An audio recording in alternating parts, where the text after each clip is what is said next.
Andhra cinema industry Vizag తరలి వెళ్లేదాకా ఉస్మానియా విద్యార్థులు ఎట్లయితే చేశారో అట్లాంటిది మొత్తం యావత్ తెలంగాణ విద్యార్థులు అంతా చేస్తారు. పిలిపిస్తాం, మేమే పిలిపిస్తాం. ఓ ప్రొఫెసర్ గా తెలంగాణ ఉద్యమకారునిగా మేమే పిలిపిస్తాం. మీరు వైజాగ్ మీ మొత్తం తట్టాబుట్ట చదువుకొని ఇప్పుడు సంక్రాంతి రాబోతున్నారు. మీరు తట్టాబుట్ట చదువుకొని వెళ్ళి అక్కడే సెటిల్ కావాలి, అంతేగాని ఇంకా దోపిడీ చేయడానికి మీకు అధికారం లేదు. లాజికల్ గా, లీగల్ గా ఆల్రెడీ అక్కడ మిమ్మల్ని ముఖ్యమంత్రి గారు ఇన్వైట్ చేశారు, ఉప ముఖ్యమంత్రి గారు ఇన్వైట్ చేశారు. అక్కడ మీరు ఎందుకు పోతున్నారు అక్కడికి? ఎందుకు ఇక్కడే మమ్మల్ని దోపిడీ చేస్తున్నారు, మమ్మల్ని అణిచి చేస్తున్నారు, మాకు అవకాశాలు రాకుండా చేస్తున్నారు. అయినా 10 ఏళ్లే కదా ఉమ్మడి రాజధాని 10 ఏళ్ళు అయిపోయింది కదా. 10 ఏళ్ల తర్వాత మీకు ఏం హక్కు ఉంది ఇక్కడ? 10 ఏళ్ల తర్వాత మీకున్న హక్కు ఏంటంటున్నా నేను.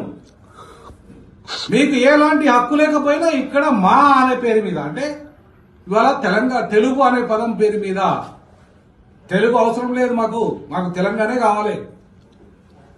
అర్థమైందా? 15% మీకు వాటా ఇస్తాం. ఆంధ్ర ఒకటే కాదు, మొత్తం దక్షిణాదికి 15% వాటా ఇస్తాం. 85% వాటాలో సినిమా రంగంలో మాకే రావాలి.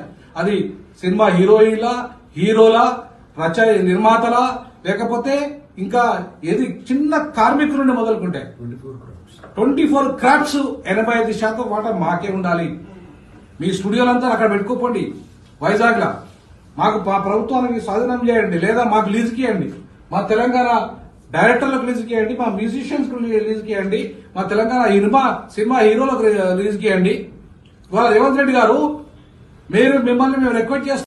మరిన్ని ట్రెండింగ్ వీడియోల కోసం న్యూస్ 18 తెలుగు యూట్యూబ్ ఛానల్ ను సబ్స్క్రైబ్ చేసుకోండి.